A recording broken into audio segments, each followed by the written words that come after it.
¿Cómo lidiar con los conflictos? Esto es algo que vamos a tratar en el día 122 de nuestro reto Lee la Biblia este año. Los pasajes que vamos a leer hablarán al respecto. Tratar los conflictos no es nada fácil. Es una operación delicada en la que es crucial encontrar el enfoque y las palabras correctas para trabajarlos. Para usar una analogía del golf, es como la habilidad de saber qué palo usar. Aquellos que son expertos en situaciones conflictivas tienen una gran variedad de enfoques y palabras y saben cuándo y cómo usar los apropiados. El enfrentamiento no siempre es el camino correcto. No toda crítica tiene que ser confrontada, ni todas las declaraciones erróneas deben refutarse. Admiro mucho la habilidad de aquellos que saben cuándo hay que confrontar a alguien y se les da bien hacerlo de una manera amorosa. Ellos han aprendido a decir la verdad con amor. Efesios 4:15. Cuando la confrontación es necesaria, ¿cómo deberías afrontarla? Salmo 55, versículos 1 al 11. Leámoslo. Al músico principal en Nejinot, masquil de David. Escucha, oh Dios, mi corazón, mi oración, y no te escondas de mi súplica. Está atento y respóndeme. Clamo en mi oración y me conmuevo, a causa de la voz del enemigo, por la opresión del impío, porque sobre mí echaron iniquidad y con furor me persiguen. Mi corazón está dolorido dentro de mí, y terrores de muerte sobre mí han caído. Temor y temblor vinieron sobre mí, y terror me ha cubierto. Y dije, ¿quién me diese alas como de paloma? ¿Volaría yo y descansaría? Ciertamente huiría lejos, moraría en el desierto. Me apresuraría a escapar del viento borrascoso de la tempestad. Destrúyelos, oh Señor, confunde la lengua de ellos, porque he visto violencia y rencilla en la ciudad. Día y noche la rodean sobre sus muros, e iniquidad y trabajo hay en medio de ella. Maldad hay en medio de ella, y el fraude y el engaño no se apartan de sus plazas. Confronta el mal con oración. Hoy las fuerzas del mal operan en nuestras ciudades. En el Salmo 55 nos enseña a confrontar el mal con oración. Repito, hoy las fuerzas del mal operan en nuestras ciudades. Los ataques terroristas y las bombas suceden en ciudades de todo el mundo, desde Bagdad a Bruselas. David también enfrentó fuerzas violentas y destructivas del mal en la ciudad. Mientras David se enfrenta a su enemigo, cuando lo insultan en su enojo, señala: ¿cómo quisiera tener las alas de una paloma y volar hasta encontrar reposo? Me iría muy lejos de aquí, me quedaría a vivir en el desierto, presuroso volaría a mi refugio para librarme del viento borrascoso y de la tempestad. Ante la confrontación, la tentación es la huida, pero el mal debe ser enfrentado. No estás llamado a huir ni a sentirte abrumado. Más bien estás llamado a quedarte donde puedas para hacer lo que esté a tu alcance. Como escribe San Pablo, no seas vencido por el mal, sino vence el mal con el bien. Romanos 12:21. La respuesta de David a la violencia y la destrucción es pedirle a Dios que intervenga. Ora, destrúyelo, Señor, confunde su lenguaje. Salmo 55:9. La oración es una parte importante de nuestras respuestas a las fuerzas destructivas. La oración y la acción van de la mano y necesitas ambas. Incluso cuando no puedas ayudar físicamente, siempre puedes orar y Dios actúa en respuesta a tus oraciones. Juan 3, versículos 1 al 21. Había un hombre de los fariseos que se llamaba Nicodemo, un principal entre los judíos. Este vino a Jesús de noche y le dijo: Rabí, sabemos que has venido de Dios como maestro, porque nadie puede hacer estas señales que tú haces si no está Dios con él.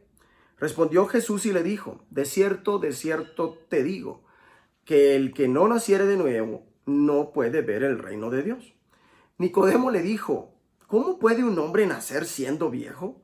¿Puede acaso entrar por segunda vez en el vientre de su madre y nacer? Respondió Jesús: de cierto te digo, que el que no naciere de agua y del Espíritu no puede entrar en el reino de Dios. Lo que es nacido de la carne, carne es, y lo que es nacido del Espíritu, Espíritu es.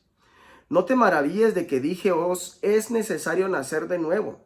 El viento sopla de donde quiere y oyes su sonido, mas ni sabes de dónde viene ni a dónde va. Así es todo aquel que es nacido del Espíritu. Respondió Nicodemo y le dijo, ¿cómo puede hacerse esto? Respondió Jesús y le dijo, ¿eres tú maestro de Israel y no sabes esto? De cierto te digo que lo que sabemos hablamos y lo que hemos visto testificamos y no recibís nuestro testimonio. Si os he dicho cosas terrenales y no creéis, ¿cómo creeréis si os dijere las celestiales? Nadie subió al cielo, sino el que descendió del cielo, el Hijo del Hombre que está en el cielo.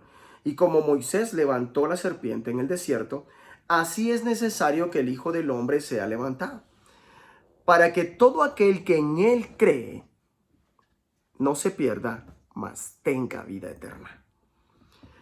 Porque de tal manera amó Dios al mundo que ha dado a su Hijo unigénito para que todo aquel que en él cree no se pierda, mas tenga vida eterna. Porque no envió Dios a su Hijo al mundo para condenar al mundo, sino para que el mundo sea salvo por él. El que en él cree no es condenado, pero el que no cree ya ha sido condenado porque no ha creído en el nombre del unigénito Hijo de Dios. Y esta es la condenación, que la luz vino al mundo y los hombres amaron más las tinieblas que la luz, porque sus obras eran malas.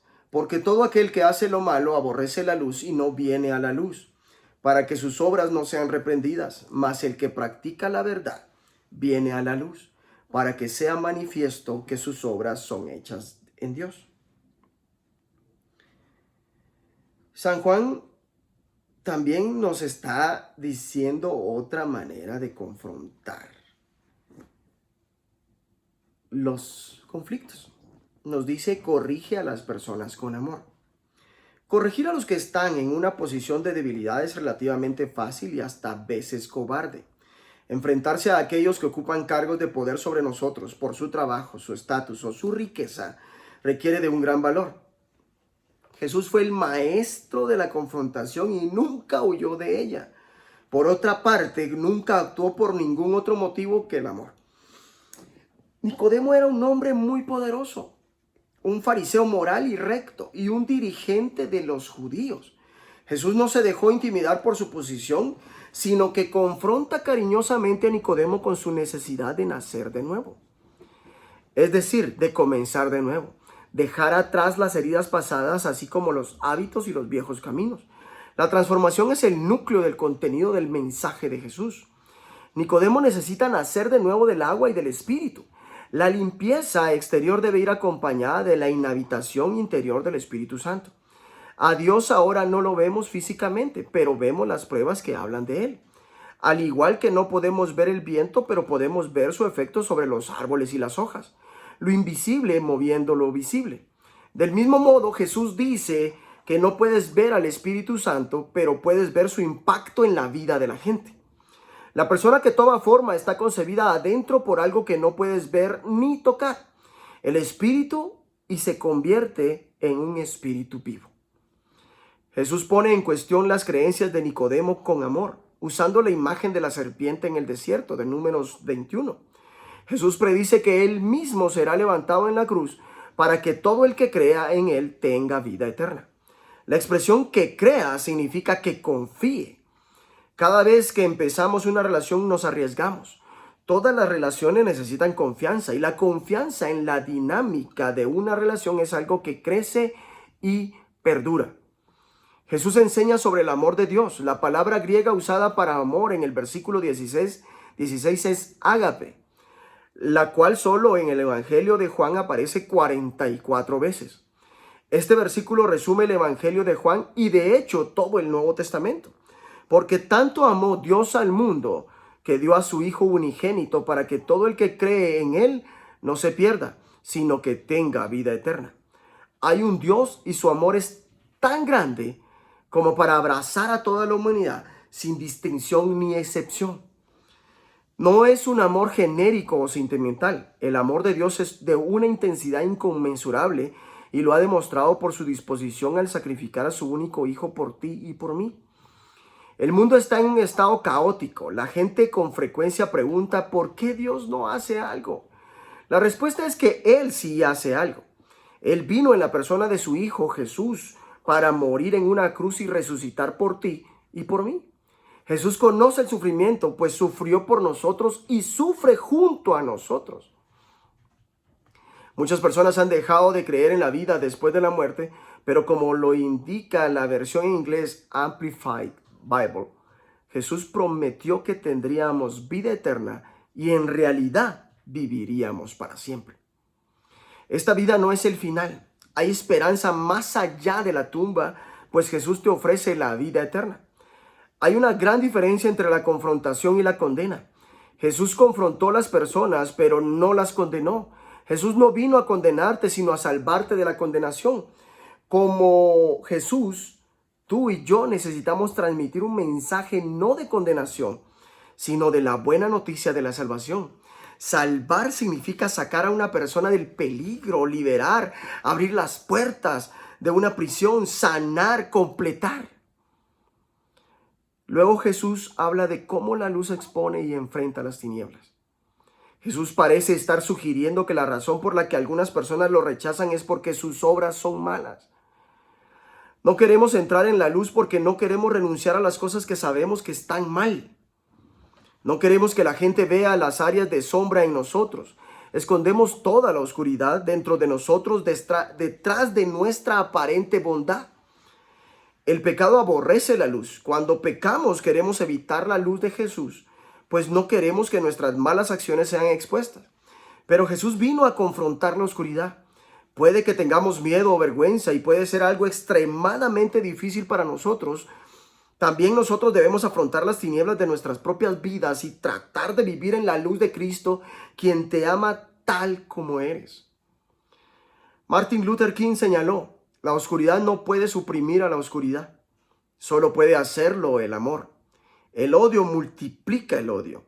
El odio descoyunta la personalidad y el amor la unifica de una forma sorprendente y eficaz. Busquemos Josué y leamos los siguientes capítulos. Josué 21, versículos 20 en adelante dice: mas las familias de los hijos de Coat, levitas, los que quedaban de los hijos de Coat, recibieron por suerte ciudades de la tribu de Efraín. Les dieron Siquem con sus ejidos en el monte de Efraín como ciudad de refugio para los homicidas, además Geser con sus ejidos, Kibsaim con sus ejidos y Bet-Orón con sus ejidos, 4 ciudades de la tribu de Dan. El Teque con sus ejidos, Gibetón con sus ejidos, Ajalón con sus ejidos y Jatrimón con sus ejidos, 4 ciudades, y de la media tribu de Manasés, Taanac con sus ejidos y Gat-Rimón con sus ejidos, 2 ciudades. Todas las ciudades para el resto de las familias de los hijos de Coat fueron 10 con sus ejidos.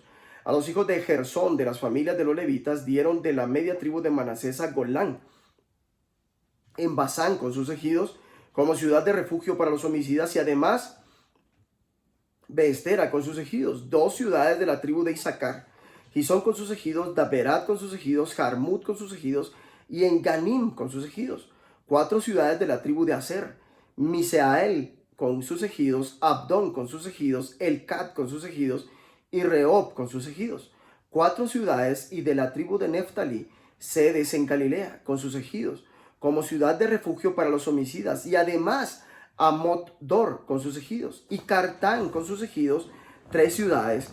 Todas las ciudades de los gersonitas por sus familias fueron 13 ciudades con sus ejidos. Y a las familias de los hijos de Merari, levitas, que quedaban, se les dio de la tribu de Zabulón, Jocneam con sus ejidos, Carta con sus ejidos, Dimna con sus ejidos y Naalal con sus ejidos, 4 ciudades, y de la tribu de Rubén, Beser con sus ejidos, Jaasa con sus ejidos, Catemot con sus ejidos y Mefaat con sus ejidos, 4 ciudades de la tribu de Gad, Ramot de Galaad con sus ejidos como ciudad de refugio para los homicidas, además Mahanaim con sus ejidos, Esbón con sus ejidos y Jaser con sus ejidos, 4 ciudades. Todas las ciudades de los hijos de Merari por sus familias que restaban en las familias de los levitas fueron por sus suertes 12 ciudades. Y todas las ciudades de los levitas en medio de la posesión de los hijos de Israel fueron 48 ciudades con sus ejidos, y estas ciudades estaban apartadas la una de la otra, cada cual con sus ejidos alrededor de ella. Así fue con todas estas ciudades. De esta manera dio Jehová a Israel toda la tierra que había jurado dar a sus padres, y la poseyeron y habitaron en ella. Y Jehová les dio reposo alrededor, conforme a todo lo que había jurado a sus padres. Y ninguno de todos sus enemigos pudo hacerles frente, porque Jehová entregó en sus manos a todos sus enemigos. No faltó palabra de todas las buenas promesas que Jehová había hecho a la casa de Israel. Todo se cumplió. Josué 22.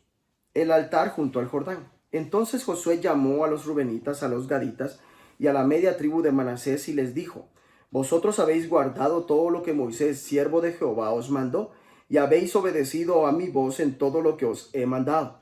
No habéis dejado a vuestros hermanos en este largo tiempo hasta el día de hoy, sino que os habéis cuidado de guardar los mandamientos de Jehová vuestro Dios. Ahora pues que Jehová vuestro Dios ha dado reposo a vuestros hermanos, como lo había prometido, volved, regresad a vuestras tiendas y a la tierra de vuestras posesiones, que Moisés, siervo de Jehová, os dio al otro lado del Jordán. Solamente que con diligencia cuidéis de cumplir el mandamiento y la ley que Moisés, siervo de Jehová, os ordenó, que améis a Jehová vuestro Dios y andéis en todos sus caminos, que guardéis sus mandamientos y le sigáis a él, y le sirváis de todo vuestro corazón y de toda vuestra alma. Y bendiciéndolos, Josué los despidió y se fueron a sus tiendas.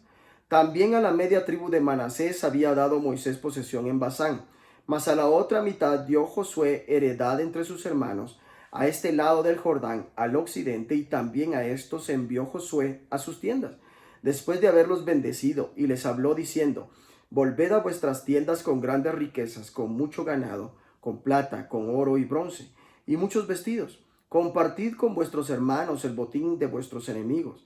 Así los hijos de Rubén y los hijos de Gad y la media tribu de Manasés se volvieron separándose de los hijos de Israel desde Silo, que está en la tierra de Canaán, para ir a la tierra de Galaad, a la tierra de sus posesiones, de la cual se habían posesionado conforme al mandato de Jehová por conducto de Moisés. Y llegando a los límites del Jordán, que está en la tierra de Canaán, los hijos de Rubén y los hijos de Gad y la media tribu de Manasés edificaron allí un altar junto al Jordán, un altar de grande apariencia. Y los hijos de Israel oyeron decir que los hijos de Rubén y los hijos de Gad y la media tribu de Manasés habían edificado un altar frente a la tierra de Canaán, en los límites del Jordán, del lado de los hijos de Israel. Cuando oyeron esto, los hijos de Israel, se juntó toda la congregación de los hijos de Israel en Silo para subir a pelear contra ellos. Y enviaron los hijos de Israel a los hijos de Rubén y a los hijos de Gad y a la media tribu de Manasés en tierra de Galaad a Finés, hijo del sacerdote Eleazar, y a 10 príncipes con él, un príncipe por cada casa paterna de todas las tribus de Israel, cada uno de los cuales era jefe de la casa de sus padres entre los millares de Israel, los cuales fueron a los hijos de Rubén y a los hijos de Gad y a la media tribu de Manasés en la tierra de Galaad, y les hablaron diciendo: Toda la congregación de Jehová dice así: ¿Qué transgresión es esta con que prevaricáis contra el Dios de Israel para apartaos hoy de seguir a Jehová, edificándoos altar para ser rebeldes contra Jehová? ¿No ha sido bastante la maldad de Peor, de la que no estamos aún limpios hasta este día, por la cual vino la mortandad en la congregación de Jehová, para que vosotros os apartéis hoy de seguir a Jehová? Vosotros os rebeláis hoy contra Jehová, y mañana se airará él contra toda la congregación de Israel. Y os parece que la tierra de vuestra posesión es inmunda. Pasaos a la tierra de la posesión de Jehová, en la cual está el tabernáculo de Jehová, y tomad posesión entre nosotros, pero no os rebeléis contra Jehová, ni os rebeléis contra nosotros, edificándoos altar además del altar de Jehová nuestro Dios. ¿No cometió Acán, hijo de Zera, prevaricación en el anatema, y vino ira sobre toda la congregación de Israel, y aquel hombre no pereció solo en su iniquidad? Entonces los hijos de Rubén y los hijos de Gad y la media tribu de Manasés respondieron y dijeron a los cabezas de los millares de Israel: Jehová, Dios de los dioses, Jehová Dios de los dioses, él sabe y hace saber a Israel si fue por rebelión o por prevaricación contra Jehová. No nos salves hoy. Si nos hemos edificado altar para volvernos de en pos de Jehová, o para sacrificar holocausto u ofrenda, o para ofrecer sobre él ofrendas de paz, él mismo Jehová nos lo demande. Lo hicimos más bien por temor de que mañana vuestros hijos digan a nuestros hijos: ¿Qué tenéis vosotros con Jehová, Dios de Israel? Jehová ha puesto por lindero el Jordán entre nosotros y vosotros. Oh, hijos de Rubén e hijos de Gad, ¿no tenéis vosotros parte en Jehová? Y así vuestros hijos harían que nuestros hijos dejasen de temer a Jehová. Por esto dijimos, edifiquemos ahora un altar, no para holocausto ni para sacrificio, sino para que sean un testimonio entre nosotros y vosotros entre los que vendrán después de nosotros, de que podemos hacer el servicio de Jehová delante de él, con nuestros holocaustos, nuestros sacrificios, con nuestras ofrendas y de paz, y no digan mañana vuestros hijos a los nuestros, vosotros no tenéis parte en Jehová. Nosotros pues dijimos, si aconteciere que tal digan a nosotros o a nuestras generaciones en lo porvenir, entonces responderemos, mirad el símil del altar de Jehová, el cual hicieron nuestros padres, no para holocaustos o sacrificios, sino para que fuese testimonio entre nosotros y vosotros. Nunca tal acontezca que nos rebelemos contra Jehová, o que nos apartemos hoy de seguir a Jehová, edificando altar para holocaustos, para ofrenda o para sacrificio, además del altar de Jehová. Nuestro Dios que está delante de su tabernáculo, oyendo Finehés el sacerdote y los príncipes de la congregación y los jefes de los millares de Israel que con él estaban, las palabras que hablaron los hijos de Rubén y los hijos de Gad y los hijos de Manasés, les pareció bien todo ello. Y dijo Finehés, hijo del sacerdote Eleazar, a los hijos de Rubén, a los hijos de Gad y a los hijos de Manasés, hoy hemos entendido que Jehová está entre nosotros, pues ¿qué no habéis intentado esta traición contra Jehová? Ahora habéis librado a los hijos de Israel de la mano de Jehová. Y Finehés, hijo del sacerdote Eleazar, y los príncipes dejaron a los hijos de Rubén y a los hijos de Gad y regresaron de la tierra de Galaad a la tierra de Canaán a los hijos de Israel, a los cuales dieron la respuesta. Y el asunto pareció bien a los hijos de Israel, y bendijeron a Dios los hijos de Israel, y no hablaron más de subir contra ellos en guerra para destruir la tierra en que habitaban los hijos de Rubén y los hijos de Gad. Y los hijos de Rubén y los hijos de Gad pusieron por nombre al altar Ed, porque testimonio es entre nosotros que Jehová es Dios. Josué en estos dos capítulos nos dice claramente que debemos confrontar sabiamente a la oposición. Muchos conflictos podrían evitarse si la gente hablara entre sí, en lugar de simplemente hablar unos de otros. A consecuencia de un simple malentendido, el resto de Israel miró a las 2 tribus y media, los rubenitas, los gaditas y la media tribu de Manasés, y pensó que habían hecho lo incorrecto y desobedecido a Dios. Sin embargo, en lugar de ir de inmediato a la guerra, ellos fueron lo suficientemente sabios como para confrontarlos y desafiarlos verbalmente. Apenas lo hicieron, quedó claro que sus temores eran infundados.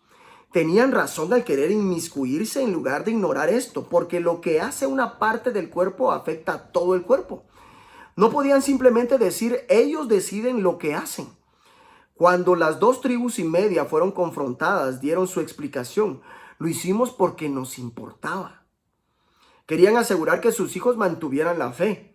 La explicación fue satisfactoria. Ahora estamos seguros de que el Señor está en medio de nosotros, pues ustedes no pretendían serle infieles. Esta fue una de las ocasiones en las que fue buena idea tener una reunión. Después de la reunión no hablaron más de ir contra ellos en plan de guerra. Ten cuidado de no sacar conclusiones hostiles precipitadas sobre otros cristianos u otras iglesias. No los ataques verbalmente a sus espaldas.